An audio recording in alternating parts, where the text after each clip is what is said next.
4 दिसंबर 1972 की मुरली पढ़ने जा रहे हैं। आप सभी लोगों को आवाज ठीक से आ रही है मेरी? हाँ जी, आ रही है दीदी, आ रही है। जी। ओम शांति।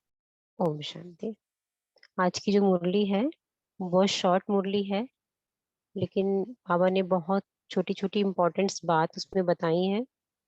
और अक्सर बाबा ड्रिल के बारे में कहते हैं हम बच्चों को, सभी को, क्योंकि जैसे शरीर की तंदुरुस्ती के लिए शारीरिक ड्रिल जरूरी होती है, ऐसे ही मन को शक्तिशाली बनाने के लिए रूहानी ड्रिल बहुत जरूरी है। संगम का जो ये युग है, इस समय कलयुग जो है ये मनोविकारों का युग है, तो इस पे जीत पाने के लिए ड्रिल्स बहुत जरूरी हैं।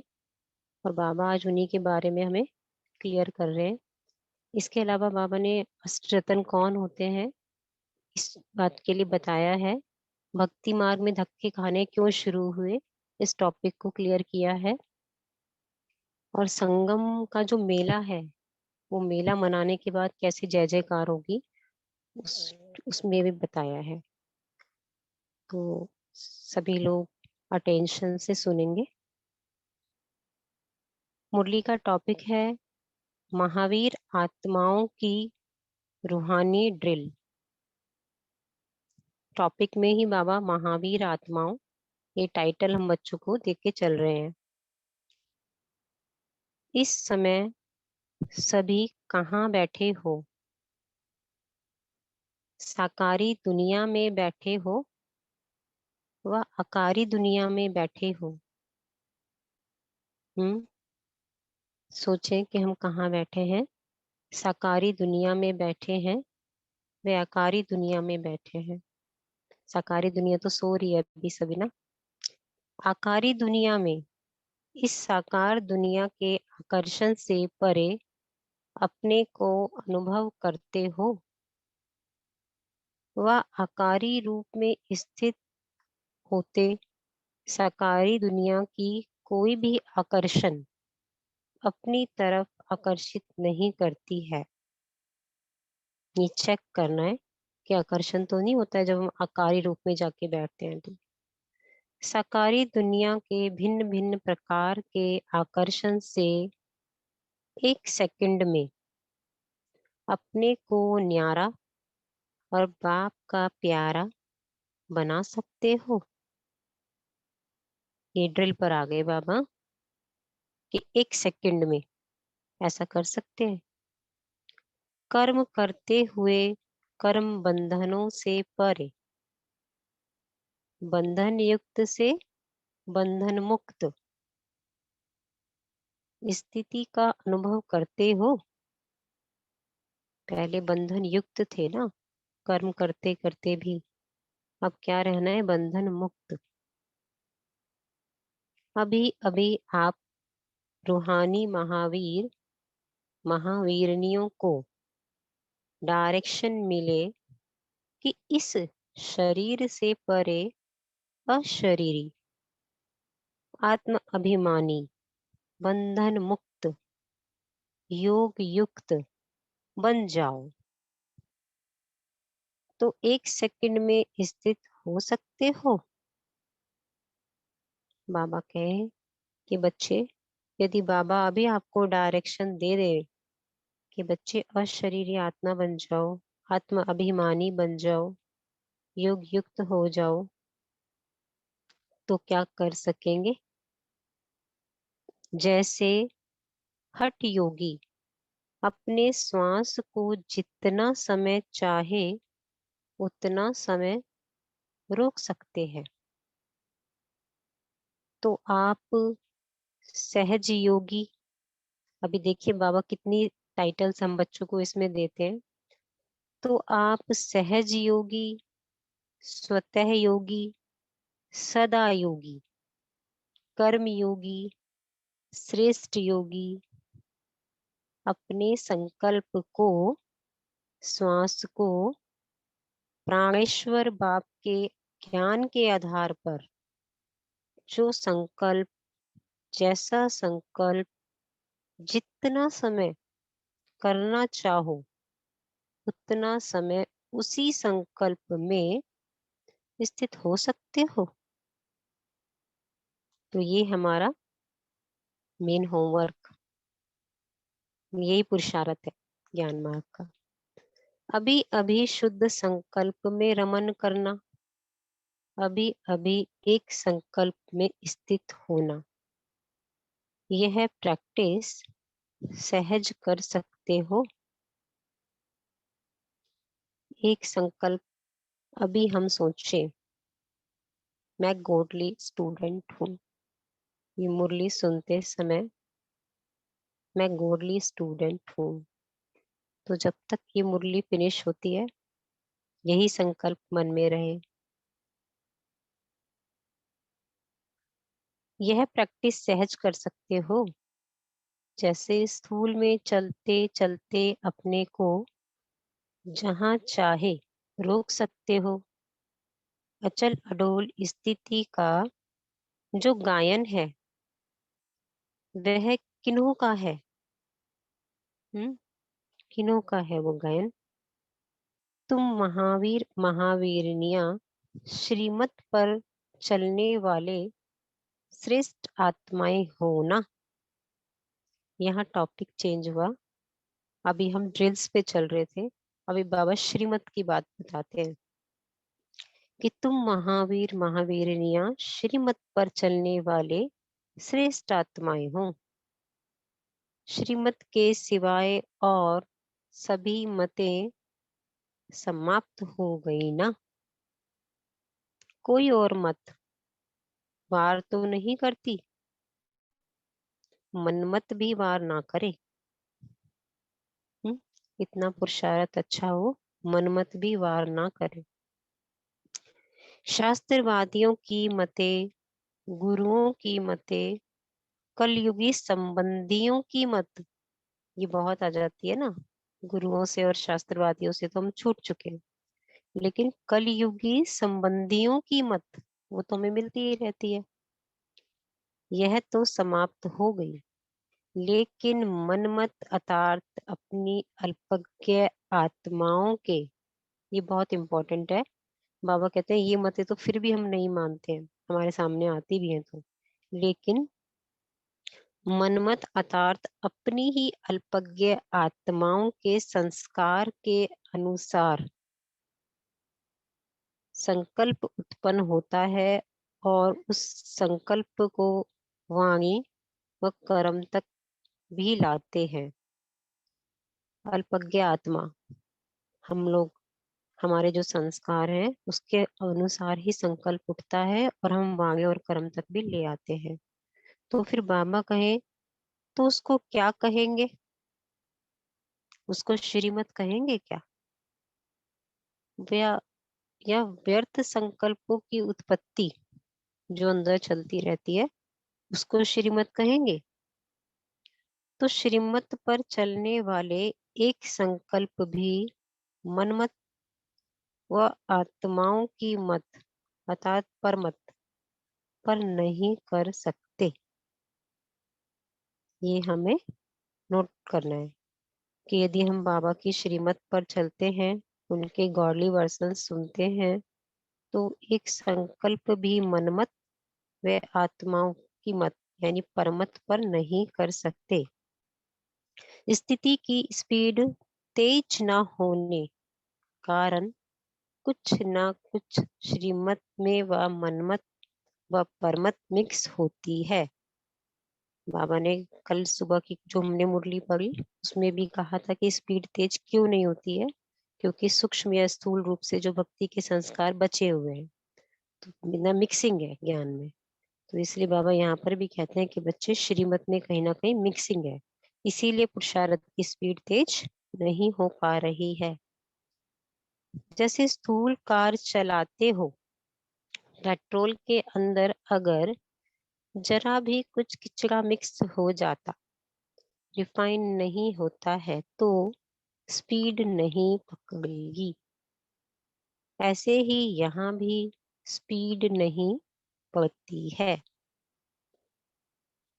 यहाँ भी वहीं के वहीं पुरुषार्थ में खड़े हो जाते हैं बार बार। चेक करो, वह कराओ कि कहीं मिक्स तो नहीं है। चेक नहीं कर सकते तो बाबा कहे चेक करो या कराओ कि मिक्सिंग में तो नहीं चल रहे हैं। यह मिक्स फिक्स होने नहीं देती, डगमग होती रहती है।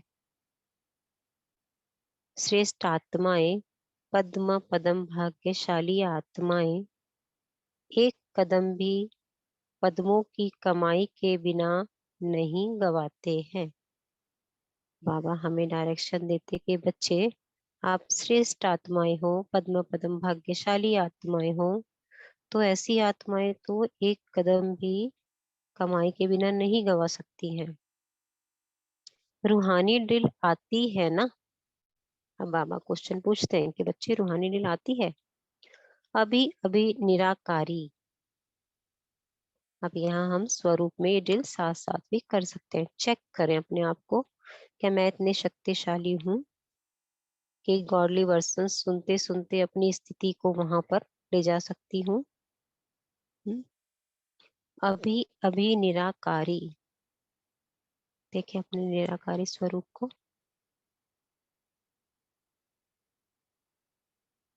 अभी अभी आकारी।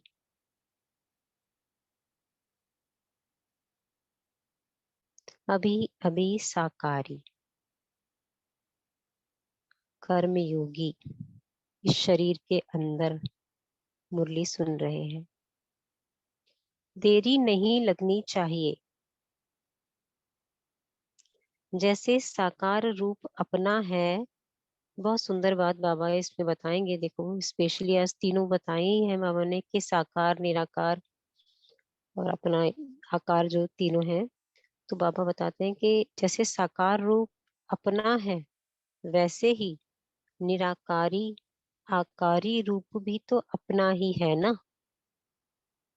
अपनी चीज को अपनाना, उसमें देरी लगती है क्या?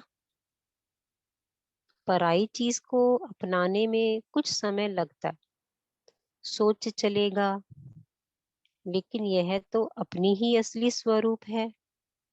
माना तीनों ही तो अपने हैं ना, निराकारी भी, आकारी भी और साकारी भी। तो अपनाने में समय क्यों लगे? जैसे स्थूल चोले को कर्तव्य के प्रमाण धारण करते हो और उतार देते हो, वैसे ही इस साकार देह रूपी चोले को कर्तव्य के प्रमाण धारण किया और फिर न्यारा हुआ। लेकिन जैसे स्थूल वस्त्र भी अगर टाइट होते हैं तो सहज उतरते नहीं है। ज्यादा टाइट कपड़े पहने तो सहज उतरते नहीं है।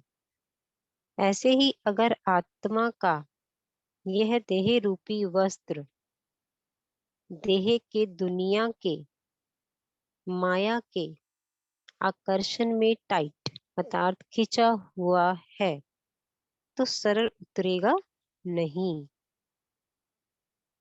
अर्थात सहज न्यारा नहीं हो सकेंगे।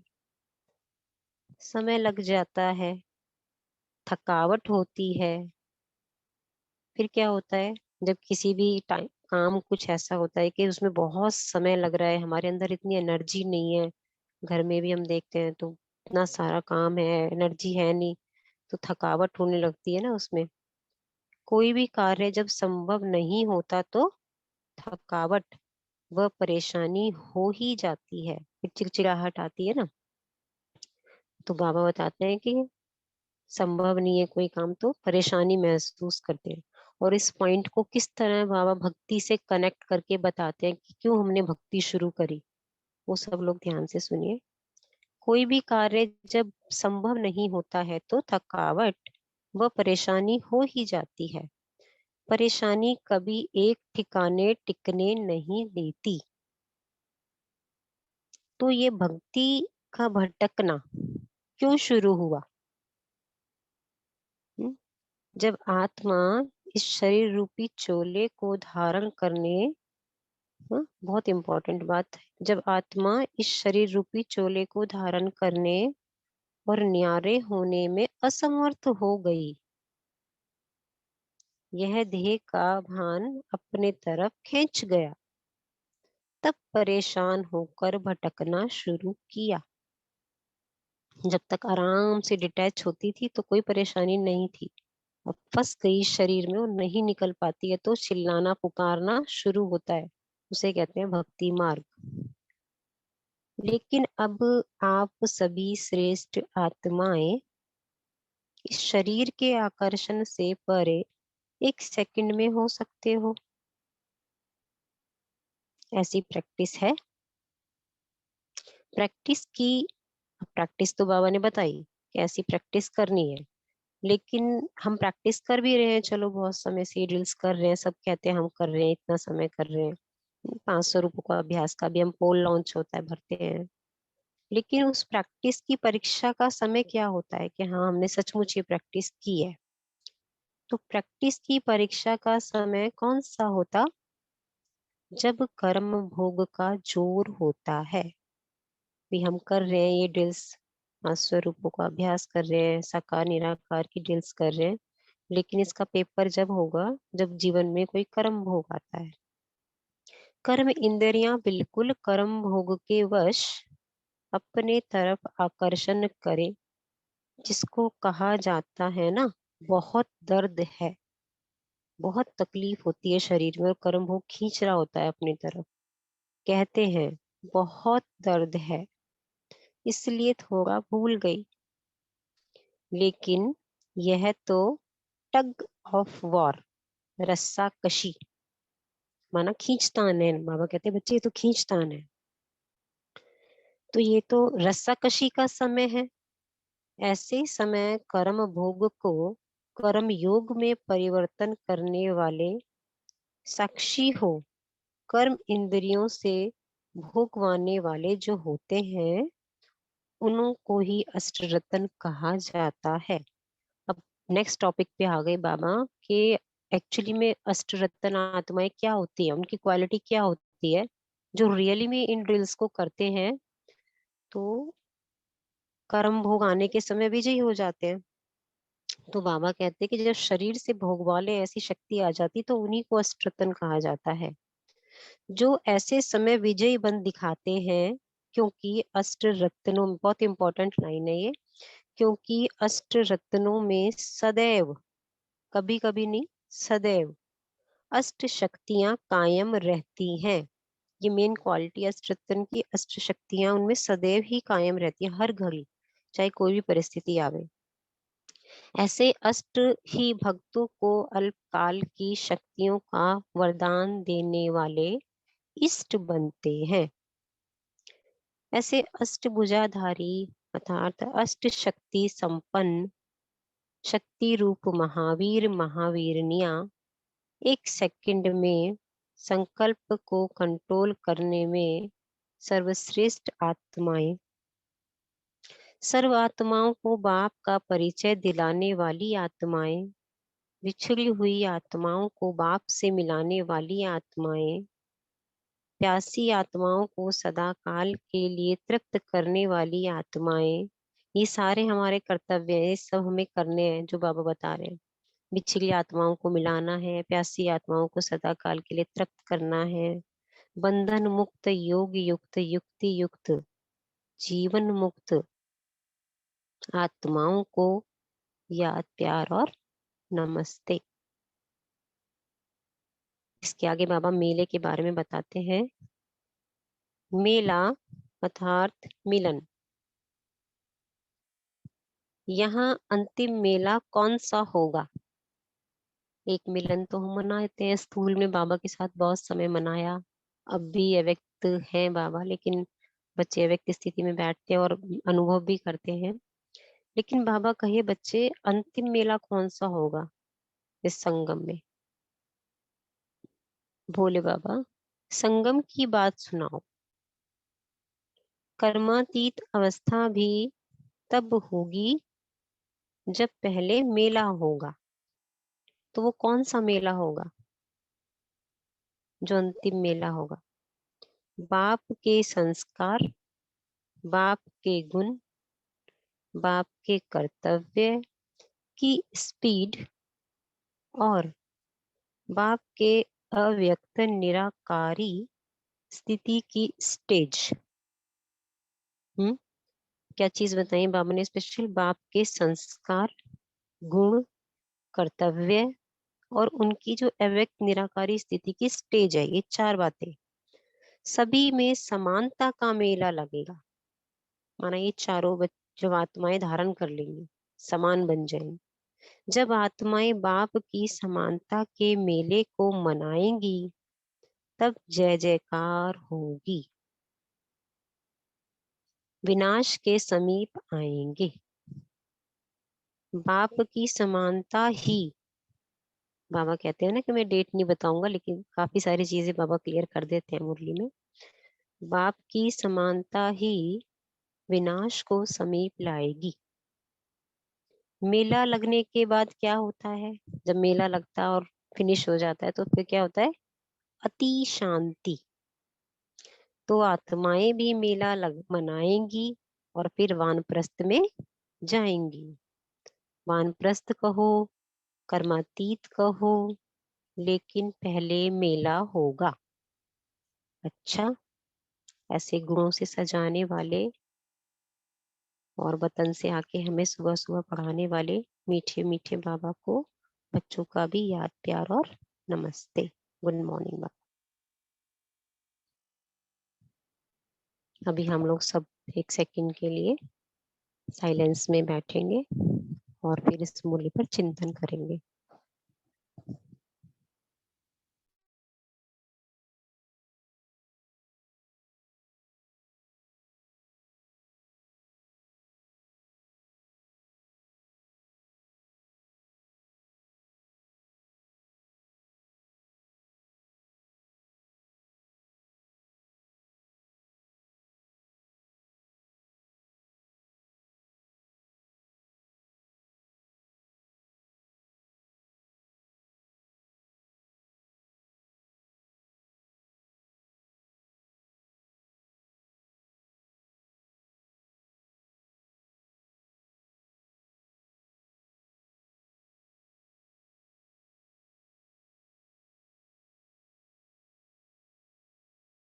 ओम शांति। सभी बोले चिंतन स्टार्ट कर सकते हैं। आज बाबा ने क्या बताया हम लोग के लिए? बोलिए, जिन्होंने हैंड रेज किया है वो बोल सकते हैं। ओम शांति। सभी परिवार को गुड मॉर्निंग। बाबा ने आज कहा है कि तुम महावीर, महावीरों ने आत्मा को श्रीमत पर चलने वाले श्रेष्ठ आत्मा हो, आत्मा होना, इसीलिए तुम्हारा श्रीमत के सिवाय और सभी मतें समाप्त हो गई है। ओम शांति।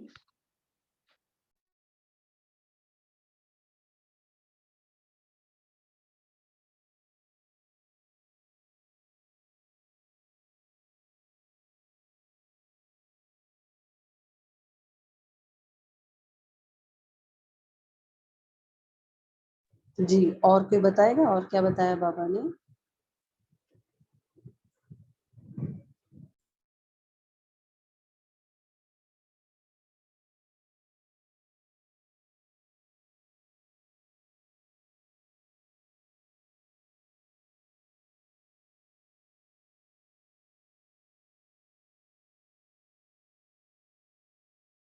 जी बोलिए दीदी।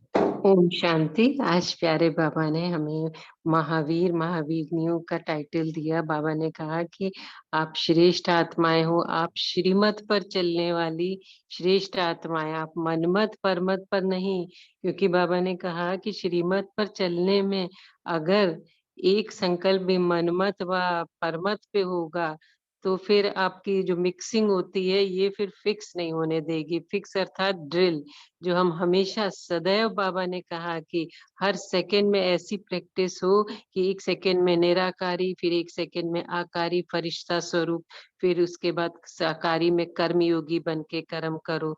तो बाबा ने कहा ये जब प्रैक्टिस होगी, क्योंकि ये जो प्रैक्टिस अंत में जब कर्म भोग का बिल्कुल कर्मातीत स्थिति होगी, जैसे ब्रह्मा बाबा की थी कि अंत में कर्म भोग और कर्म योग की विजय हुई, तो बाबा ने कहा कि जब जोर होगा, टग ऑफ वॉर होगी, तो जब अभी हम प्रैक्टिस नहीं करेंगे तो अंत समय में विजयी नहीं हो पाएंगे।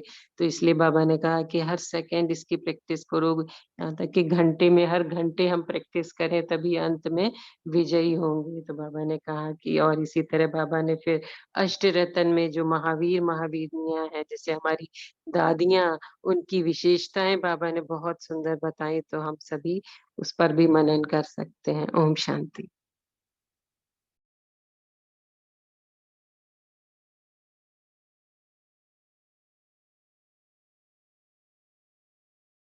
जी। और कोई बताएगा और क्या बताया बाबा ने? कौन कौन सी ड्रिल्स की प्रैक्टिस की बात आज बाबा ने की है?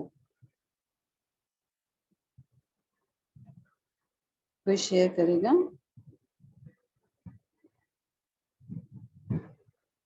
एक तो अभी दीदी ने शेयर करी, और कौन कौन सी प्रैक्टिस हमें चाहिए?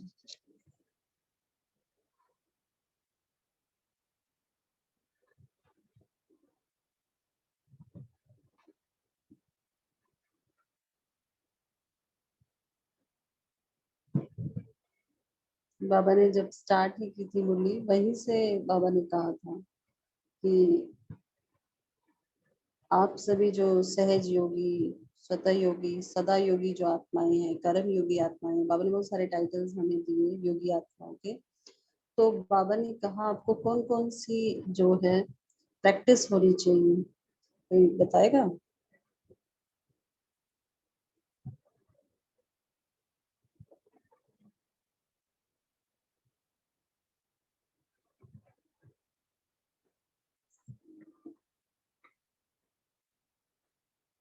जैसे शुरू में बाबा ने कहा कि आपको इस साकारी दुनिया की कोई भी आकर्षण आकर्षित ना करे। साकार में रहते हुए भी हम किस में रहे? अपने आकारी रूप में रहे।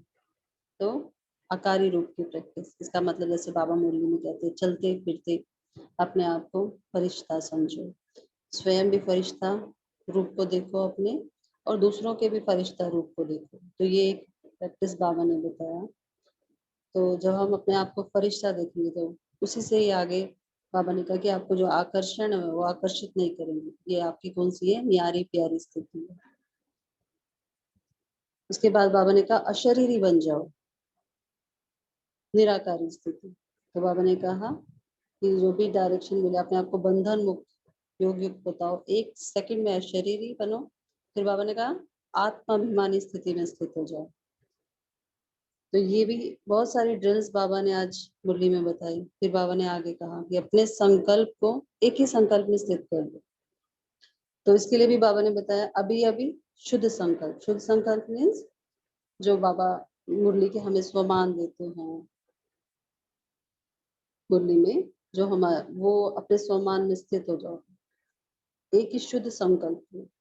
तो शुद्ध संकल्पों में यानी मुरली के चिंतन में रमण करो, या फिर एक ही संकल्प में एक ही स्वमान में स्थित हो जाओ। तो ये भी एक बाबा ने प्रैक्टिस बताई। या अपने आप को, चाहे स्कूल में हम कोई भी काम कर रहे हो, बिल्कुल वही स्टॉप करके, जैसे हम लोग ट्रैफिक कंट्रोल का अभ्यास करते हैं, तो उसमें भी हम कोई भी काम कर रहे हो तो अपने आप को स्टॉप करके कुछ देर के लिए, 1 मिनट के लिए, 2 मिनट के लिए बुद्धि को स्थित करते हैं ना। तो वही बाबा ने कहा कि आपको प्रैक्टिस करनी है। तो फिर बाबा ने नेक्स्ट पेज में निराकारी, आकारी और साकारी, तो ये बाबा ने हमें ड्रिल की बात की। बोलिए और रीमा जी। और भी दीदी जी, बाबा ने कहा कि जैसे स्थूल रूपी चोले को, जैसे हमारे अलग अलग वस्त्र होते हैं कि ऑफिस जाने के ये, घर में ये, रात में सोने के अलग, तो बाबा ने कहा उस पे भी प्रैक्टिस की। हम जा रहे तो अब हमने स्थूल रूपी चोले को उतार के फरिश्ताई चोला धारण किया, या फिर देवताई चोला धारण किया। तो इस तरह की भी ड्रिल कर सकते हैं। ओम शांति। जी, बहुत अच्छा। तो ये बहुत सारी ड्रिल्स बाबा ने बताई। इससे जो है हमारा, हमको योग में रमणीकता भी लगेगी, मतलब एक जैसा नहीं लगेगा योग की एक ही उसमें बैठे हुए। तो बाबा ने इस तरह से हमें बताया कि आप अलग अलग तरीके से अपने मन को बिजी रखो इन ड्रिल्स में।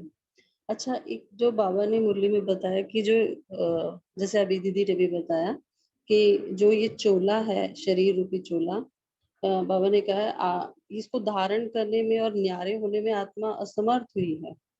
इसका कारण क्या है? और भक्ति का भटकना भी इसी कारण से हुआ, क्योंकि हम जो है इस शरीर के साथ हमारा जो है लगाव हो गया है, मतलब हमें मुश्किल हो रहा है इससे अलग होना।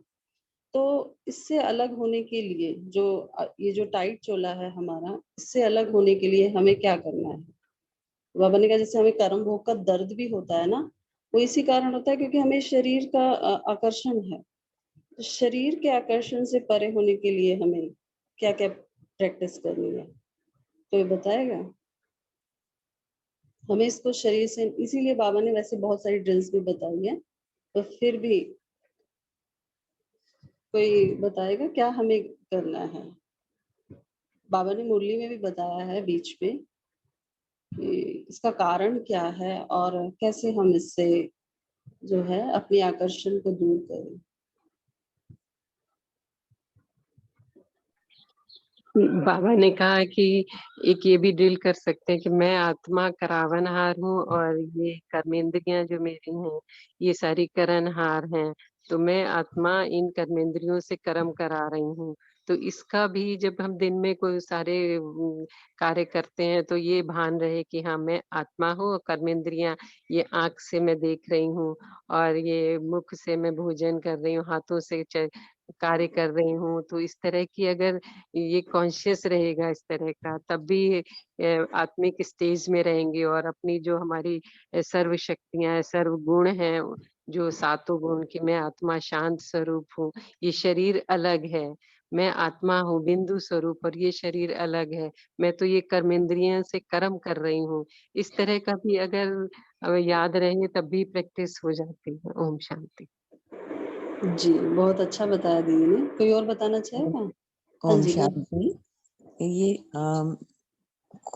साक्षी स्थिति में स्थित रहने का अभ्यास करते रहना, मना साक्षी होकर खुद के देह को भी और दूसरों के पार्ट को भी साक्षी होकर देखते रहना कि ये सब ड्रामा है, सब खेल चल रहा है, कठपुतलियों का खेल है ये। मैं तो सिर्फ एक ज्योति स्वरूप बिंदु हूँ, सिर्फ आत्मा हूँ जिसका विनाश नहीं हो सकता। अविनाशी हूँ मैं, अमर हूँ। देह तो कपड़ा है, कभी भी चेंज हो सकता है। इस तरह से साक्षी स्थिति में खुद को अगेन एंड अगेन हर घंटे 1 मिनट के लिए ही खुद को साक्षी कर लेना, ये अभ्यास करते रहने से भी हम अपने कर्म भोग से खुद को मुक्त कर सकते हैं। ओम शांति। जी बहुत अच्छा। और कोई बताएगा? मुरली में बाबा ने बताया है एक और बात भी कि क्यों नहीं होता है ये चोला टाइट, क्यों होता है, या हम अपने आप को अपनी स्पीड को या अपने आप को क्यों नहीं आगे बढ़ा पाते हैं ड्रीम में, जो हमें ये श्रेष्ठ कमाई बाबा ने कहा है, इससे हम वंचित हो जाते हैं, क्या कारण है?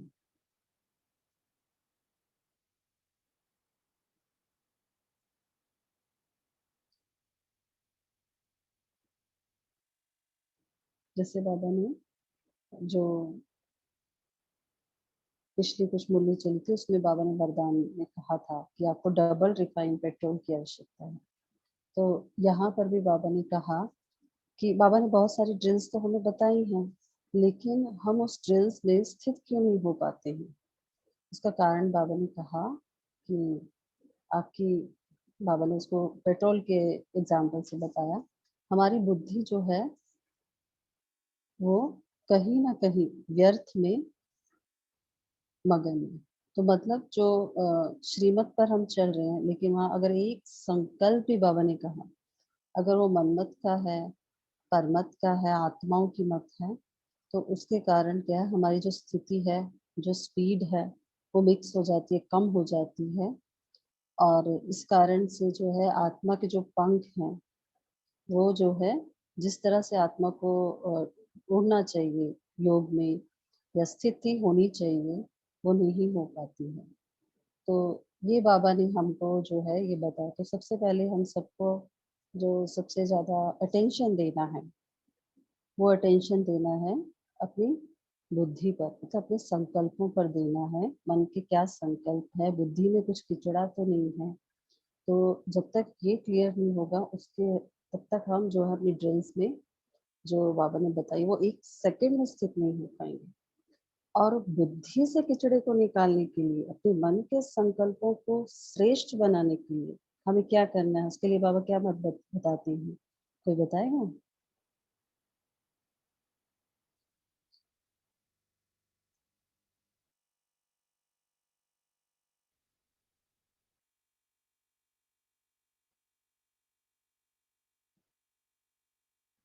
सभी को सुनाई दिया?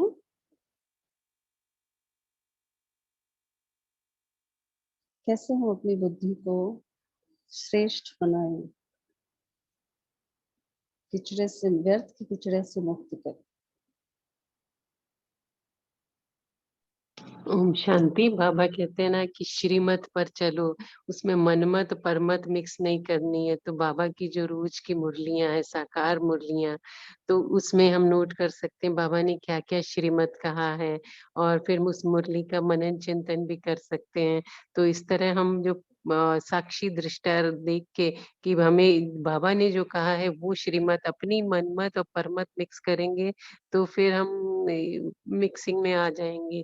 तो बाबा ने कहा कि तभी फिर हमारी स्थिति नहीं बन पाती है, व्यर्थ का किचड़ा जैसे आ जाता है। बाबा कहते हैं ना कि फिक्स नहीं हो पाते, और ये मिक्सिंग हो जाती है। तो इसलिए हमेशा श्रीमत, अगर हमें किसी बात में डाउट होता है तो हम अपनी जो निमित्त दीदियां हैं उनसे भी पूछ सकते हैं। तो इस तरह हम अगर कोशिश करें कि हमेशा बाबा की श्रीमत को सामने रख, बाप समान फॉलो फादर करके सारे जो भी व्यवहार में आए कर्म करें, तो फिर मिक्सिंग नहीं होगी। तो उतना ही व्यर्थ और संकल्प हमारे शुद्ध चले, व्यर्थ से मुक्त हो, एकदम से धीरे धीरे जो हमारे व्यर्थ संकल्प चल रहे हैं उनको धीरे धीरे समर्थ में परिवर्तित करें। तब फिर मिक्सिंग नहीं होगी, तो फिर श्रेष्ठ श्रीमत पर चलेंगे। तो हमारी जो प्रैक्टिस है ये ड्रिल करने की, तो उसकी प्रैक्टिस रहेगी। देहभान में आ जाते हैं, जो द्वापर से संस्कार है, इतने देहभान में आने की आत्मा अपना आत्मिक स्वरूप भूल गई है। तो उस वजह से जो शास्त्रवादियों की मत, संबंधियों की मत और दूसरे लोगों की मत में आ जाते हैं, क्योंकि हम स्ट्रांग नहीं होते हैं। श्रीमत में परमत और मनमत मिक्स कर देते हैं, इस वजह से व्यर्थ चलता है। ओम शांति। जी, बहुत अच्छा बताया, दीदी ने भी बताया कि हमें जो है अपनी बुद्धि को स्वच्छ बनाने के लिए, व्यर्थ से मुक्त करने के लिए सबसे पहले अपने आप को काम देना है। काम क्या देना है? बुद्धि को, मन को, बुद्धि को हमेशा श्रेष्ठ संकल्पों में रखने का एक मुख्य साधन है मुरली। तो सबसे पहले हमें मुरली पर अटेंशन देना है। बाबा ने मुरली में क्या बताया है, कोई भी एक महावाक्य लेके उसके ऊपर चिंतन करें, कहाँ ये मेरी लाइफ में एप्लीकेबल है। जब हम मुरली का चिंतन करेंगे तो बुद्धि व्यर्थ से मुक्त रहेगी। जब व्यर्थ से मुक्त रहेगी तो जैसे बाबा सेकंड में जो ड्रिल बोलते हैं वो ड्रिल हम कर सकते हैं। और जब हमारी जितनी ज्यादा प्रैक्टिस ड्रिल की होगी, अशरीरी होने की, निराकारी स्थिति या आकारी स्थिति में होने की, तो ये जो शरीर रूपी चोला है, इससे जो लगाव है आत्मा का, वो धीरे धीरे कम होगा और हम तब फिर साक्षी स्थिति में स्थित हो पाएंगे। तो उसी के लिए बाबा ने आगे बताया, जब हम साक्षी स्थिति में स्थित होंगे तो जो ये कोई भी कर्म भोग हमारे जीवन में जब आता है तो उसकी जो आकर्षण है वो हमें नहीं होगी। तो एक जो मेन जो बात है वो बाबा की श्रीमत ही है, और श्रीमत के लिए सबसे पहले है गुरु। तो हम सभी बहुत भाग्यवान आत्माएं हैं जो सुबह सुबह परमात्मा महावाक्यों का हम चिंतन करते हैं। इसी तरह साकार महावाक्यों का भी हम चिंतन करते रहे और अपनी बुद्धि को इसी में ही बिजी रखें। ओम शांति। तो अभी समय भी हो गया है और सभी ब्रेकआउट रूम से अभी धीरे धीरे आएंगे। तो और किसी को कोई लास्ट लाइन शेयर करना हो, बाबा का कोई महावाक्य, तो वो शेयर कर सकते हैं।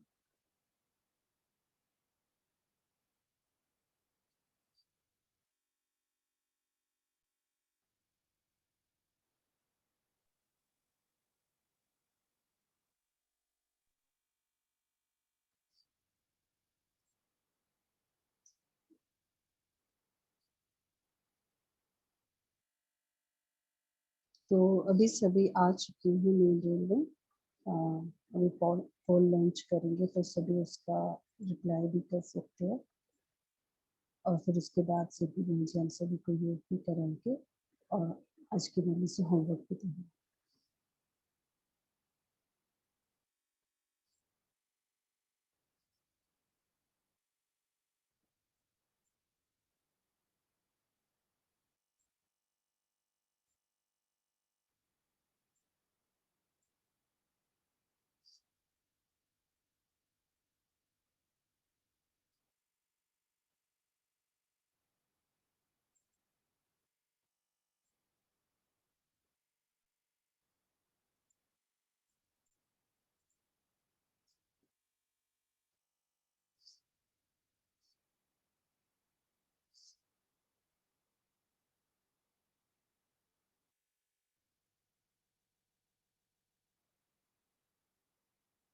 सभी बहन जी आप अनम्यूट होकर हम सभी को होमवर्क और योग करा सकते हैं।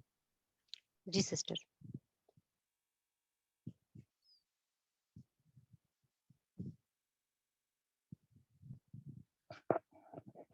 ओम शांति।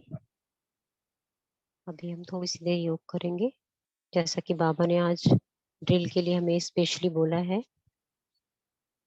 तो सभी साइलेंस में बैठ के देखें कि ये शरीर साकार है और मैं आत्मा इसमें निराकार। विजन बनाएंगे जैसे कोई अंधेरा शांत कमरा और इसमें कोई लाइट चमक रही हो।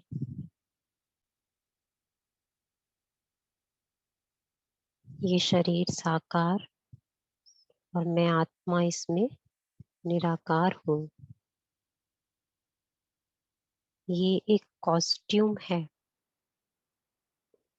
और मैं उसमें प्ले करने वाला किरदार हूँ।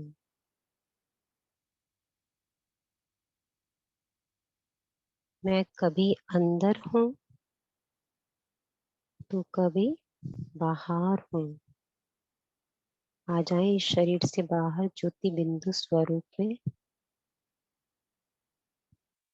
और फिर अंदर जाके इस भ्रकुटी तक पर विराजमान हो जाएं। कभी अंदर हूँ तो कभी बाहर हूँ। ये कार है, मैं सवार हूँ। ये शरीर घोड़ा है तो मैं घुड़सवार हूँ। मैं अष्ट रत्न परमात्म शक्तियों का भंडार हूँ। देखें कैसे मैं ज्योति बिंदु आत्मा शरीर रूपी अंधेरे कमरे में विराजमान और अष्ट शक्तियों की किरणें निकलते हुए पूरे शरीर में फैल रही। तो मैं अष्ट रत्न परमात्म शक्तियों का भंडार हूँ। कभी इस तन में कभी वतन में, इस ड्रामा में मैं आत्मा ही आधार हूँ।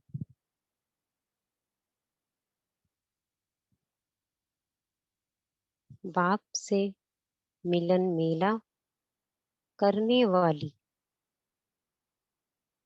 उन्हें प्रत्यक्ष करने वाली मैं ही जय जयकार हूँ। ये शरीर तो साकार है, मैं आत्मा ही निराकार हूँ। ओम शांति।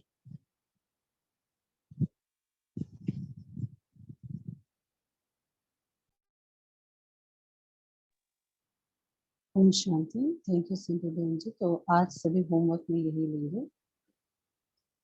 आप होमवर्क दे रही हैं? जी दीदी आप दे दीजिए। दे दीजिए। आज हम लोग ड्रिल के लिए होमवर्क लेते हैं कि पूरे दिन हम लोग इस चीज को चेक करेंगे ये ड्रिल हम कितनी बार रिपीट कर सकते हैं काम करते करते भी। और किसी भी एक संकल्प को मैं आत्मा कितनी देर किसी एक संकल्प में रमन कर सकती हूँ, इसको चेक करें और अपनी शक्ति को बढ़ाएं, अपनी कंट्रोलिंग पावर को बढ़ाएंगे। ओम शांति। ओम शांति। आपका बहुत बहुत धन्यवाद सिंपी बहन जी, और सभी का धन्यवाद जो कॉल में जुड़े। कल फिर मिलेंगे। Om Shanti. Have a nice day. Thank you Baba.